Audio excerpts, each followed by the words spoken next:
शेतकऱ्याला फसवण्याचा एक नवीन प्रकार गेल्या 3-4 दिवसांपासून सुरू झालाय।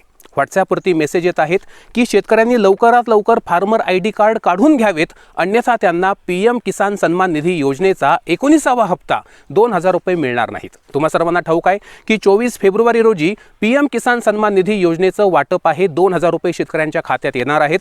आणि अशातच अनेक लोकांनी अफवा उठवली आहे की ज्या शेतकऱ्यांकडे फार्मर आयडी कार्ड नसेल, म्हणजे शेतकरी ओळखपत्र नसेल, अशा शेतकऱ्यांना हा लाभ मिळणार नाही आणि त्यामुळे ताबडतोब शेतकऱ्यांनी आपलं सरकार सेवा केंद्र असेल किंवा जे काही सेतू सुविधा आहेत त्या ठिकाणी जावं, महा ई सेवा केंद्रात जावं आणि लवकरात लवकर फार्मर आयडी कार्ड काढून घ्यावेत। शेतकऱ्यांनो लक्षात घ्या, हे तुम्हाला फसवण्यासाठीचं एक षडयंत्र आहे। कारण संपूर्ण भारत देशामध्ये आणि महाराष्ट्रामध्ये फक्त 30 ते 35% काम झालेलं आहे फार्मर आयडी कार्डचं। म्हणजे टोटल जे शेतकरी आहेत ते आता महाराष्ट्राचं बघा, महाराष्ट्रात टोटल 1 कोटी शेतकरी आहेत आणि त्यांच्यापैकी फक्त 25 ते 30 लाख शेतकऱ्यांनाच आतापर्यंत फार्मर आयडी कार्डचं वाटप झालेलं आहे। अजूनही 70-75 लाख शेतकरी त्या ठिकाणी बाकी आहेत। तेव्हा कोणत्याही परिस्थितीत सरकारकडून असा कोणताही निर्णय घेण्यात आलेला नाही। कृषी मंत्री शिवराज सिंग चौहान असतील किंवा केंद्र शासनाची जी काही वेबसाईट आहे त्यावरती देखील फार्मर आयडी कंपल्सरी केल्याचं कुठेही नमूद नाही। तेव्हा घाई गडबडीमध्ये अशा जे काही सेंटर्स आहेत त्या ठिकाणी जाऊन जास्तीचे पैसे मोजून फार्मर आयडी चुकूनही काढू नका।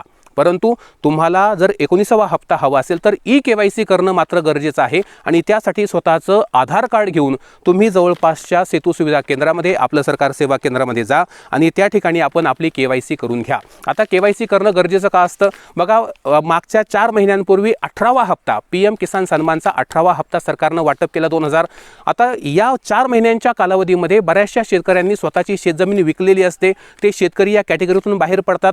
काही जे शेतकरी असतात त्यांचा मृत्यू देखील झालेला असतो आणि म्हणून जे काही त्या ठिकाणी खरोखर शेतकरी आहेत जे हयात आहेत त्यांनाच हा लाभ मिळावा या हेतूने ई-केवायसी ही प्रत्येक 4 महिन्याला केली जाते। तर ती करणं मात्र आपल्याला गरजेचं आहे। ज्या शेतकऱ्यांनी ई-केवायसी केलेली नसेल त्यांना मात्र त्या ठिकाणी हा 19वा हप्ता मिळणार नाही।